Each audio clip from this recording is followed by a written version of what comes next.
Hindi church online की इस आराधना सभा में मैं आपका हृदय से स्वागत करता हूं। आपको धन्यवाद देता हूं कि आज परमेश्वर की आराधना करने के लिए हम सब एक साथ जुड़ सके इस हिंदी चर्च ऑनलाइन के माध्यम से। तो हम आज इस आराधना में आगे बढ़ेंगे, परमेश्वर पिता को धन्यवाद देंगे, उसके वचनों पर अपना मन लगाएंगे कि आज परमेश्वर पिता जो हम सबका पिता है, चाहे हम कहीं भी हों, चाहे हम कोई भी हों, हमारा पिता परमेश्वर है, क्योंकि ये सांसें, ये धड़कन, ये जिंदगी उसी ने हमें दी है। तो आइए हम परमेश्वर पिता की आराधना करें, गीतों को गाकर, प्रार्थना के द्वारा उससे बातचीत करें, अपने हृदय की भेंटें उसे चढ़ाएं और उसकी आवाज को सुनें और एक बेहतर जीवन जीने के लिए, उस उद्धारकर्ता के अनुरूप उसके मार्ग पर चलने के लिए, अपने जीवन की तैयारी करने के लिए, उसके वचनों के अनुसार अपने आप को बनाने के लिए आगे बढ़ते हैं। हिंदी चर्च ऑनलाइन की इस विशेष आराधना सभा में पुनः आपका स्वागत है। आप सबों को जय मसीह की। आज की इस हिंदी चर्च ऑनलाइन आराधना में मैं आप सभी का स्वागत करता हूं। आराधना में जाने से पूर्व हम परमेश्वर की आशीष और उसकी उपस्थिति के लिए प्रार्थना करेंगे। आइए हम प्रार्थना करें। पिता परमेश्वर, हम धन्यवाद देते हैं आज के इस पवित्र दिन के लिए जो आपने हम सबों के जीवनों में प्रदान किया। हम धन्यवाद देते हैं हिंदी चर्च ऑनलाइन के लिए, जिसके माध्यम से हम निरंतर हर सप्ताह आपकी आराधना और स्तुति करने पाते हैं। हम प्रार्थना करते हैं आज जो भी गीत और कोरस हम गाते हैं उससे केवल और केवल आपको महिमा मिलने वाली हो सके। हम प्रार्थना करते हैं आज के वक्ता के लिए, जो वचन वो हमारे सामने लेकर आते हैं उसे हम ना केवल सुनने वाले बल्कि उसके अनुसार अपने जीवन में चलने वाले हो सके। हम प्रभु की मेज के लिए प्रार्थना करते हैं, जब हम उस ब्यारी में शामिल होते हैं हम प्रभु यीशु मसीह के उस महान बलिदान को स्मरण कर सके, जब उसने हमारे पापों के लिए अपने प्राण की आहुति दी। आज की संपूर्ण आराधना पर आपकी आशीष, आपकी उपस्थिति और आपका मार्गदर्शन चाहते हैं। पिता परमेश्वर, हर एक गीतों के माध्यम से, वचन के माध्यम से केवल और केवल आपको महिमा मिलने वाली हो सके। सारी महिमा आपको देते हुए इस विनती को उद्धार करता प्रभु यीशु मसीह के नाम से मांगते हैं, आमीन। यहोवा के लिए एक नया गीत गाओ, क्योंकि उसने आश्चर्य कर्म किए हैं। उसके दाहिने हाथ और पवित्र भुजा ने उसके लिए उद्धार किया है। यहोवा ने अपना किया हुआ उद्धार प्रकाशित किया। उसने अन्य जातियों की दृष्टि में अपना धर्म प्रकट किया है। हमारा परमेश्वर महिमा और स्तुति के योग्य है।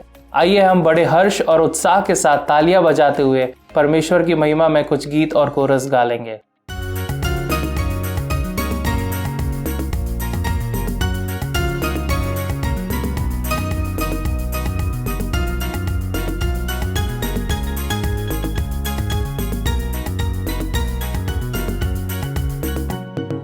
यहोवा चरवाहा मेरा, कोई घटी मुझे नहीं है। हरी चराइयों में मुझे स्नेह से चराता वो है। यहोवा चरवाहा मेरा, कोई घटी मुझे नहीं है। हरी चराइयों में मुझे स्नेह से चराता वो है। मृत्यु के अंधकार से मैं जो जाता था, प्रभु यीशु के रहते हानि से ना डरता था। मृत्यु के अंधकार से मैं जो जाता था, प्रभु यीशु के रहते हानि से ना डरता था। यहोवा चरवाहा मेरा, कोई घटी मुझे नहीं है। हरी चराइयों में मुझे स्नेह से चराता वो है। सिर पर तेल भरा है, अभिषेक मेरा किया है। आत्मा का ये सोता भर के उमड़ रहा है। सिर पर तेल मला है, अभिषेक मेरा किया है। आत्मा का ये सोता मर के उमड़ रहा है। यहोवा चरवाहा मेरा, कोई घटी मुझे नहीं है। हरी चराइयों में मुझे स्नेह से चराता वो है। शत्रुओं के भी सामने मुझको बढ़ाता है। अपने ही हाथों से मेज बिछाता है। शत्रुओं के भी सामने मुझको बढ़ाता है। अपने ही हाथों से मेज बिछाता है। यहोवा चरवाहा मेरा, कोई घटी मुझे नहीं है। हरी चराइयों में मुझे स्नेह से चराता वो है। उसके घर पहुंचकर सर्वदा वास करूंगा। सदा मेरे साथ रहेगी प्रभु की भलाई करुणा। उसके घर पहुंचकर सर्वदा वास करूंगा। सदा मेरे साथ रहेगी प्रभु की भलाई करुणा। यहोवा चरवाहा मेरा, कोई घटी मुझे नहीं है। हरी चराइयों में मुझे स्नेह से चराता वो है।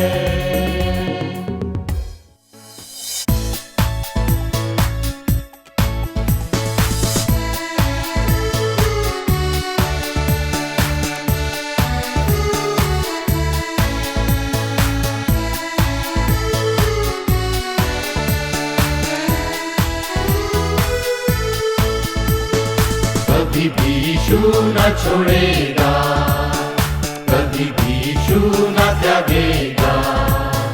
कभी भी यीशु के लोग लज्जित नहीं होंगे।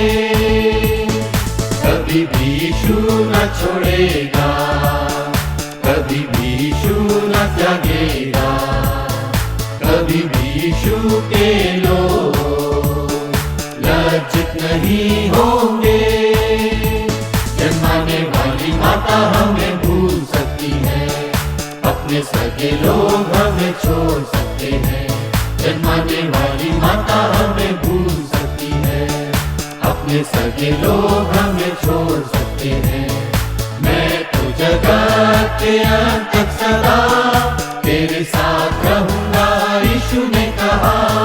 मैं तो जगत के अंत तक सदा तेरे साथ रहूंगा, यीशु ने कहा।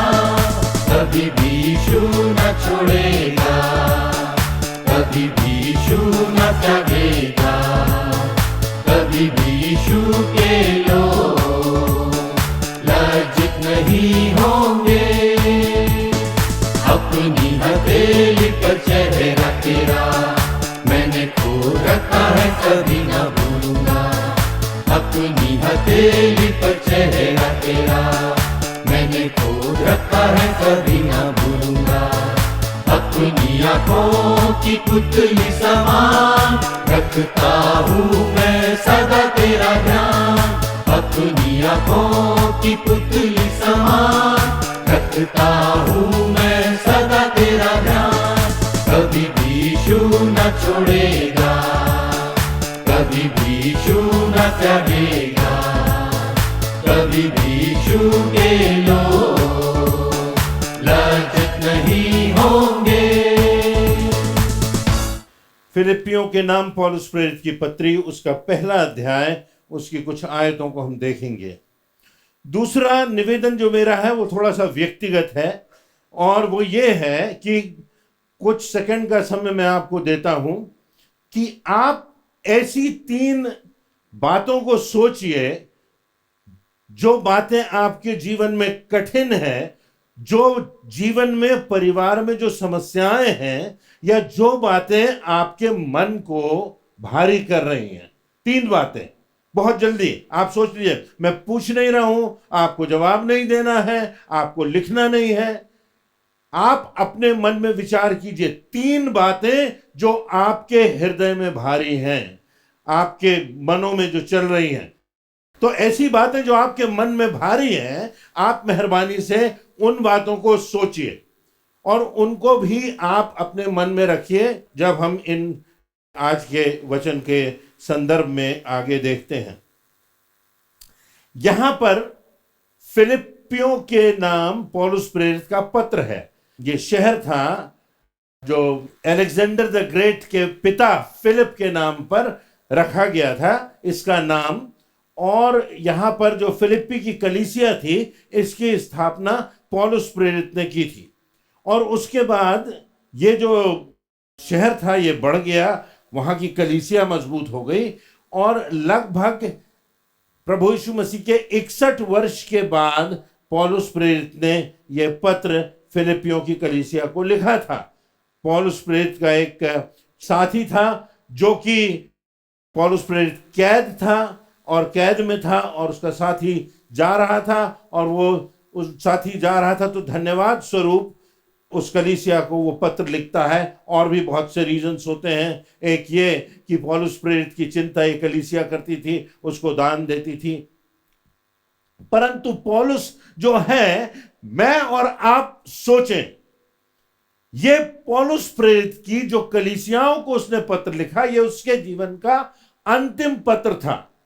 जो व्यक्तिगत लिखा तिमुथियुस को, वो उसके जीवन का अंतिम पत्र दूसरा तिमुथियुस था। पर कलीसियाओं के नाम जो पत्र उसने लिखे, उनमें यह उसके जीवन का अंतिम पत्र था।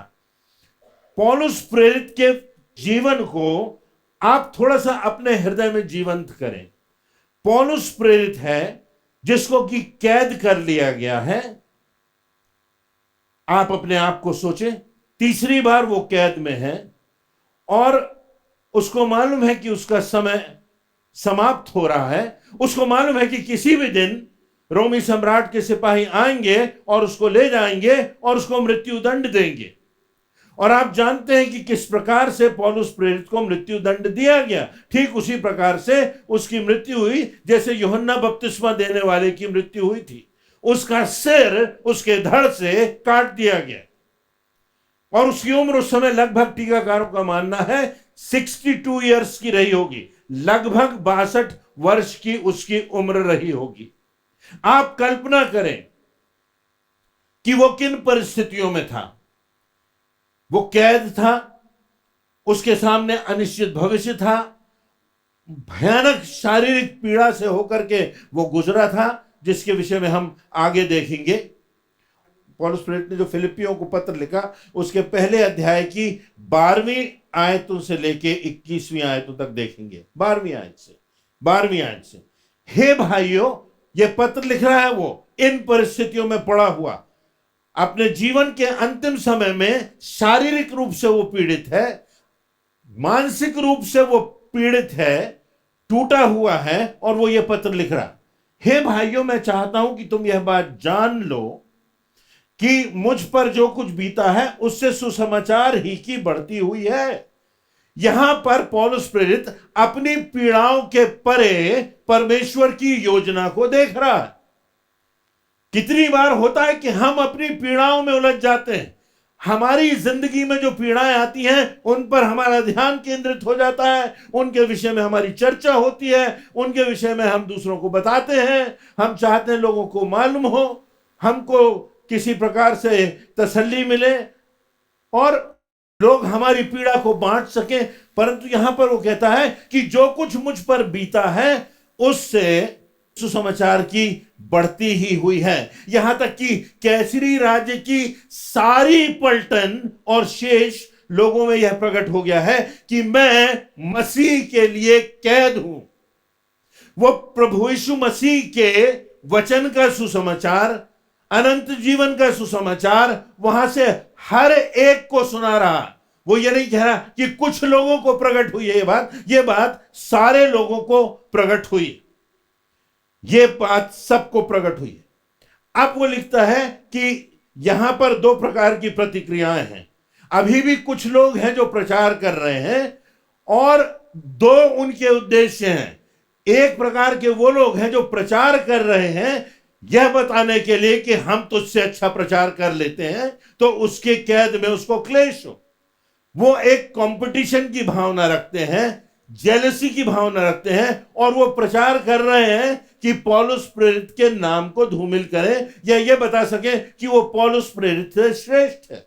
लिखा हुआ है कि कितने भाई हैं जो उनमें से बहुधा मेरे कैद होने के कारण हियाव बांधकर परमेश्वर का वचन निधड़क सुनाते हैं।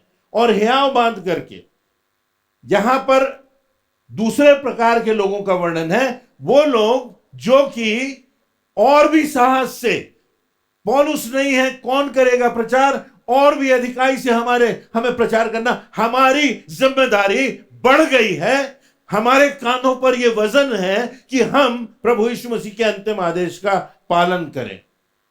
और इसीलिए बहुत से लोग, और लिखा है कितने तो डाह और झगड़े के कारण मसीह का प्रचार करते हैं, कितने तो डाह और झगड़े के कारण।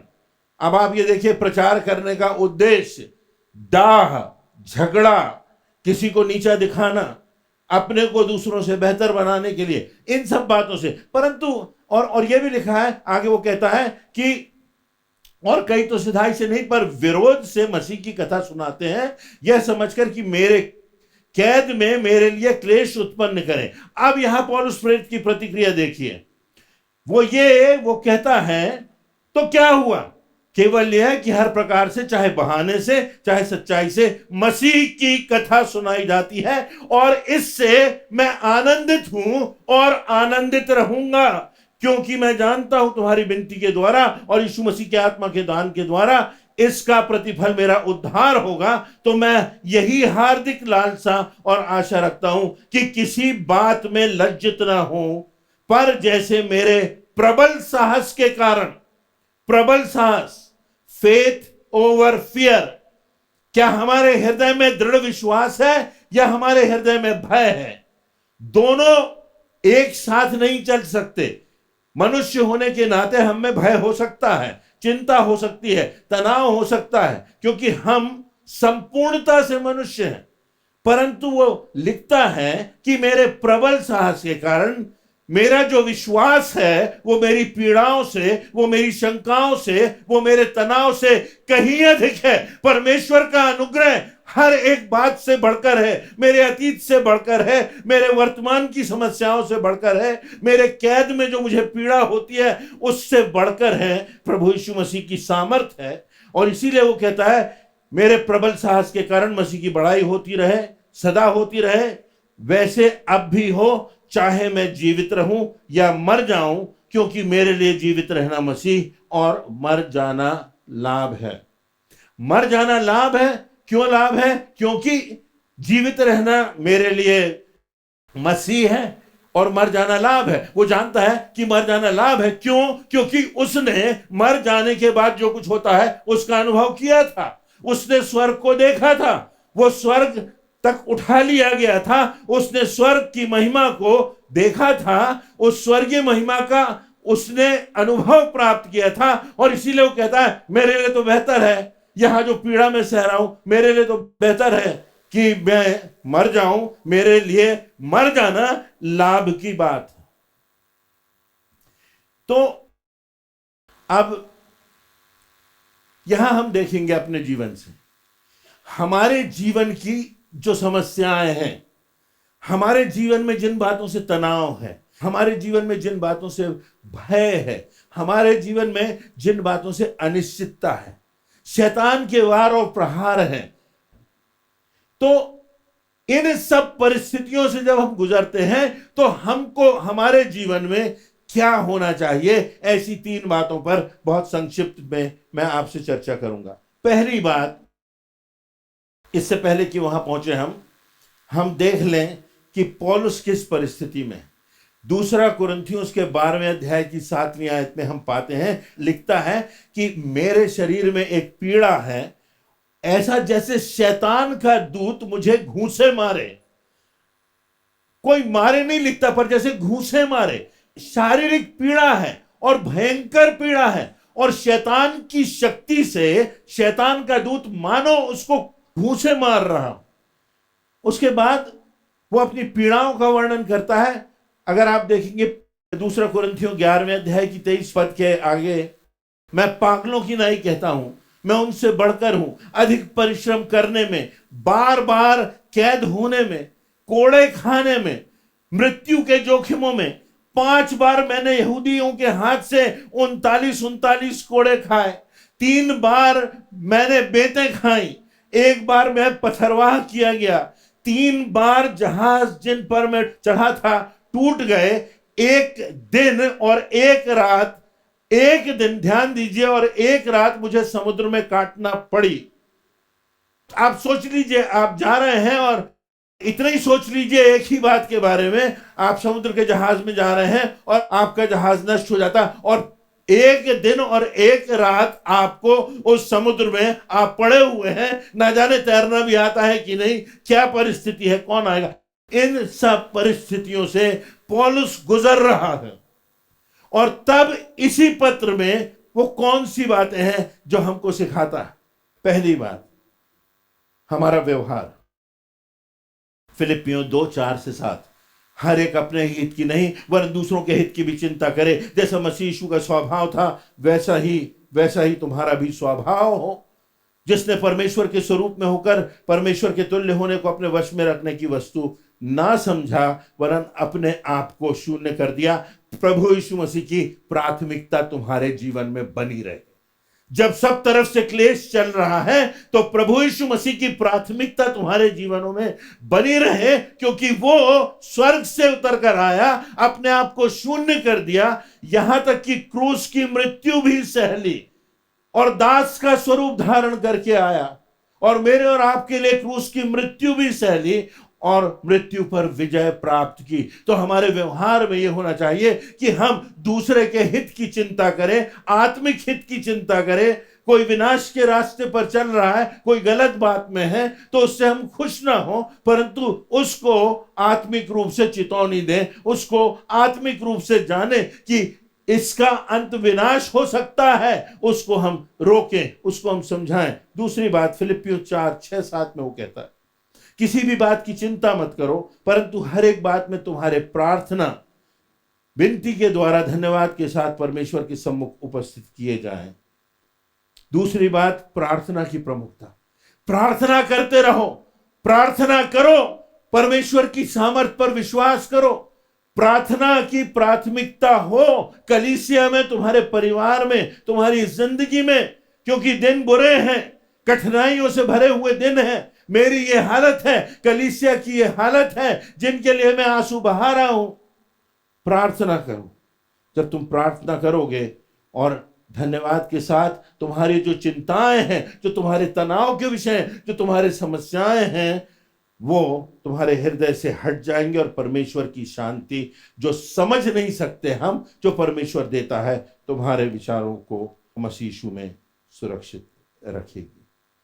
क्या हम प्रार्थना कर रहे हैं समस्याओं के लिए, अपने जीवन की, अपने परिवार की, अपनी कलीसिया की, अपने देश के शासकों की? क्या हम प्रार्थना की प्राथमिकता कर रहे हैं? पौलुस प्रेरित उस परिस्थिति में, मृत्यु की निकटता में, पीड़ा में, मानो अपने दिल को बाहर ला करके रख रहा है और कह रहा है कि तुम्हारा व्यवहार यीशु के व्यवहार के समान हो, जो स्वर्ग का सिंहासन छोड़कर आ गया, दास का स्वरूप धारण किया, मृत्यु भी सह ली। उसके बाद प्रार्थना करने की बात वो कहता है कि प्रार्थना करो, प्रार्थना करो। और तब तीसरी बात वो यहां कहता है, सकारात्मक सोच की। नकारात्मक सोच आता है तो वो बहुत दूर तक रख जाता है, और इसीलिए हमारा ध्यान वहां से पौलुस प्रेरित हटाता है, और इसी पत्र में, फिलिपियों के पत्र में 4 अध्याय की 8वीं आयत, जो हम कई बार पढ़ चुके हैं, सुन चुके हैं, लिखता है कि उनकी ओर ध्यान लगाओ, जो बातें सत्य हैं, आदरणीय हैं, उचित हैं, पवित्र हैं, सुहावनी हैं, जो सद्गुण और प्रशंसा की बातें हैं, उन पर ध्यान लगाओ। तुमने प्रार्थना की, तुमने प्रयास किया, अपने तनाव को प्रभु के चरणों में रख दिया, अब तुम उन बातों की ओर ध्यान लगाओ। जब परमेश्वर हमारे साथ है तो हमारा कौन क्या बिगाड़ेगा। और ये संसार में हो सकता है लगे कि हम पराजित हो गए हैं, हमें तो कैद हो गई है, हमारा तो सिर धड़ से अलग कर दिया गया है, हमारी तो कुचल कर मौत हो गई है, हमारे जो दुश्मन है वो हमसे विजयी हो गए हैं। परंतु क्या ये आत्मिक विजय है? आत्मिक विजय तो हमारी है। हमको मार भी डाला जाए तो अंतिम विजय हमारी है, क्योंकि ये शरीर जो है ये कुछ समय का है और हमारी आत्मा अनंत में प्रभु यीशु मसीह के साथ होगी। दूसरी बात जो कहता है ऐसे समय में हमें करना है, वो बात हमारी एकता की है। वो बात हमारी एकता की। फिलिपियों 2 पहली और दूसरी आयत, सो यदि मसीह में कुछ शांति, प्रेम से ढाढ़स, आत्मा की सहभागिता, कुछ करुणा और कुछ दया, अरे तुम्हारे दिल में अगर थोड़ी सी भी ये बात है तो मेरा आनंद पूरा करो।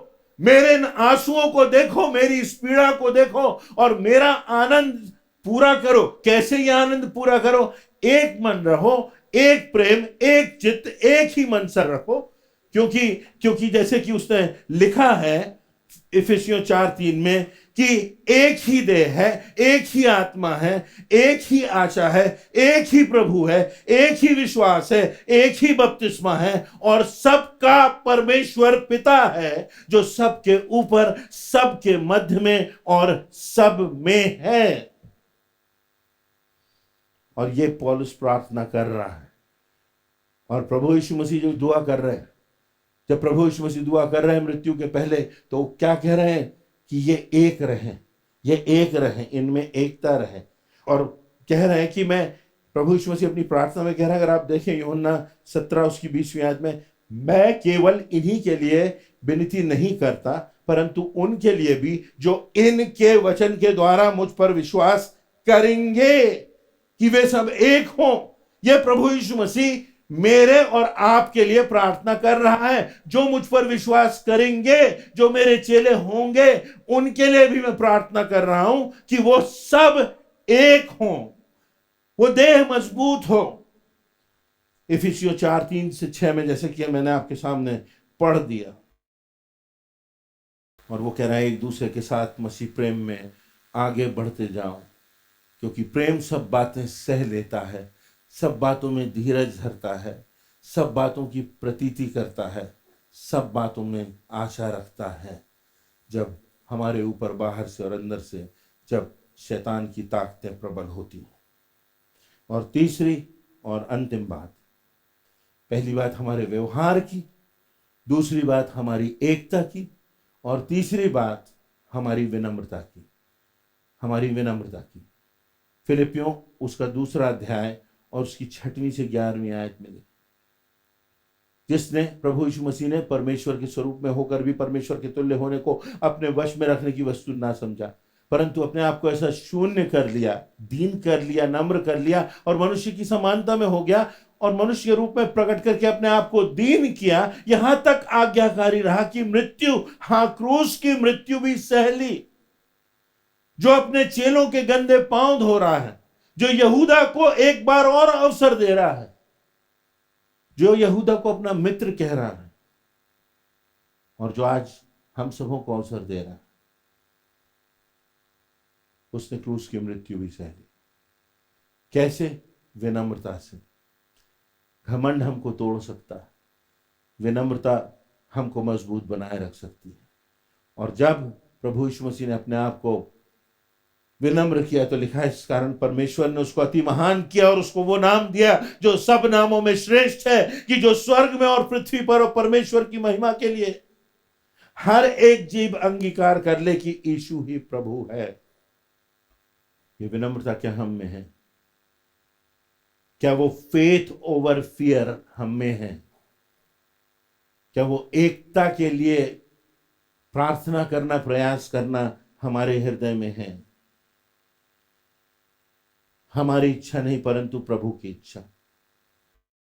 हमारी देह नहीं परंतु प्रभु की देह, हमारी योजना नहीं परंतु प्रभु की योजना, हमारा घमंड नहीं परंतु प्रभु की विनम्रता, हमारा नाम नहीं परंतु प्रभु यीशु मसीह की शोभा मुझ में दिखाई दे।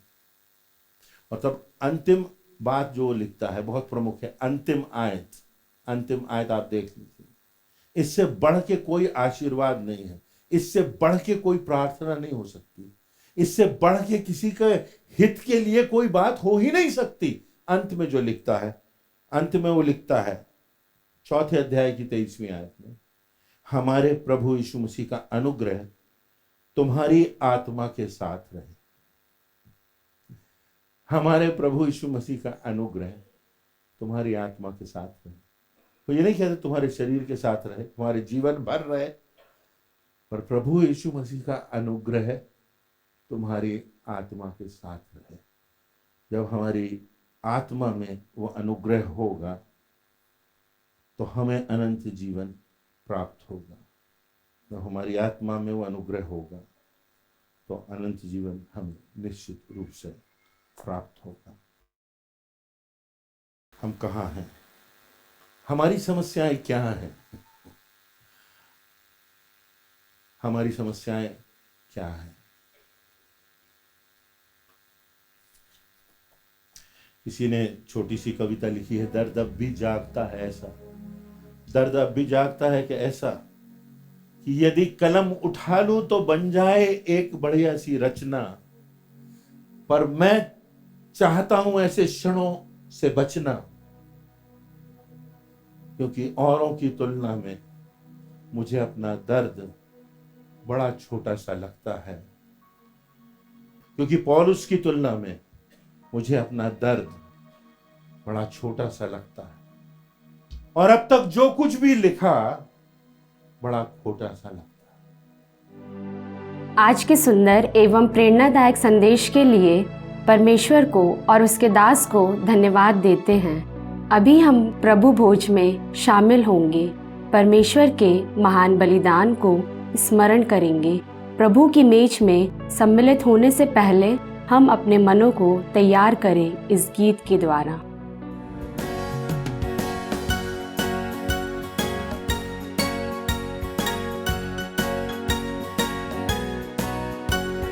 मेरे पाप क्या धोएगा प्रभु यीशु ख्रीस्त का लहू, मुझे शुद्ध क्या करेगा प्रभु यीशु ख्रीस्त का लहू।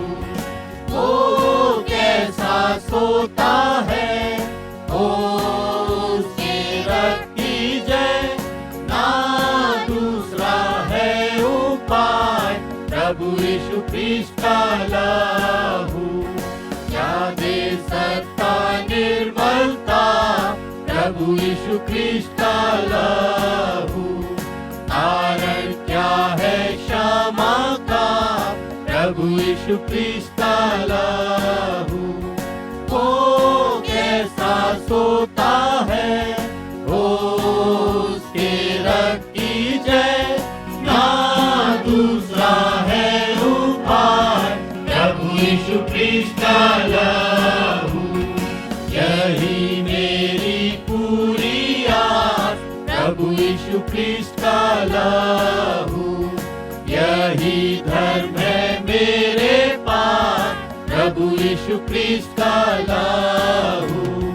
ओ कैसा सोता है, ओ उसके रक्त की जय, ना दूसरा है उपाय प्रभु यीशु ख्रीस्त का लहू।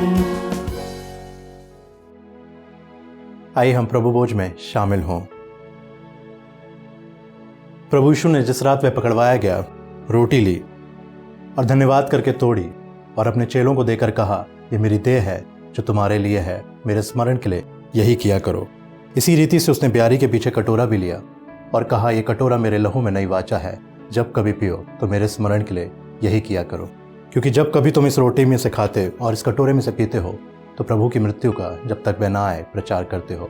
आइए हम इस मेज के लिए धन्यवाद दें। पिता परमेश्वर, प्रभु यीशु नासरी के नाम से आपके नज़दीक आते हैं, धन्यवाद देते हैं आज के दिन के लिए। इस मेज के लिए प्रभु धन्यवाद देते हैं, आपकी देह के लिए, आपके लहू के लिए धन्यवाद देते हैं, इस आशीष के लिए। होने दे जब हम इसको लेते हैं बड़ी पवित्रता के साथ इसमें शामिल हों और आपके उद्धार और आपके प्रेम में बने रहें। प्रभु यीशु के नाम से मांगते हैं पिता, आमीन। हम में से जिन्होंने प्रभु यीशु मसीह के नाम में बपतिस्मा लिया है वह इस मेज में शामिल हो सकते हैं।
परमेश्वर की उपस्थिति का अनुभव करते हुए हम अपने स्थानों पर खड़े हो जाएं और अंतिम प्रार्थना में जाएंगे।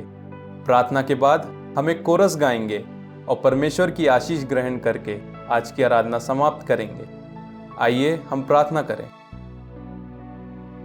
पिता परमेश्वर, हम आपको धन्यवाद देते हैं कि आपने ये अवसर दिया कि हम हिंदी चर्च ऑनलाइन की आराधना में शामिल हो सके। हम धन्यवाद देते हैं कि हमने आपकी महिमा गीतों को गाकर की और हमारी महिमा आपको ग्रहण योग्य ठहरी। वक्ता महोदय के जीवन के लिए भी आपको धन्यवाद देते हैं कि आपने उन्हें यह आशीष दी कि उनके द्वारा आपका वचन हम सभी तक पहुंच सका। जो वचन आज वक्ता महोदय द्वारा दिया गया है उसे हम ग्रहण करें और अपने जीवन में उसे अपनाने वाले बन सकें। आज की प्रभु भोज की विधि के लिए भी आपको धन्यवाद देते हैं कि आपने हमें एक और अवसर दिया कि हम आपके नज़दीक आ सके। आने वाले सप्ताह पर भी आपकी अगुवाई चाहते हैं ताकि जो वचन हमने सुना है उसे ग्रहण करके पूरे सप्ताह आपके डर भय में आगे बढ़ते रहें। संपूर्ण आराधना पर आपकी आशीष अगुवाई बनी रही। हम सभी आज की आराधना और आपके वचनों से आशीषित हुए, इस बात के लिए भी आपको बहुत बहुत धन्यवाद देते हैं। इस प्रार्थना को आपके बेटे हमारे उद्धारकर्ता यीशु मसीह के नाम से मांगते हैं, आमीन।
आइए हम परमेश्वर पिता की आशीष को ग्रहण करें।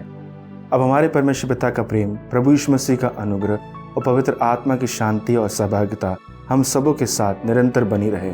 आमीन।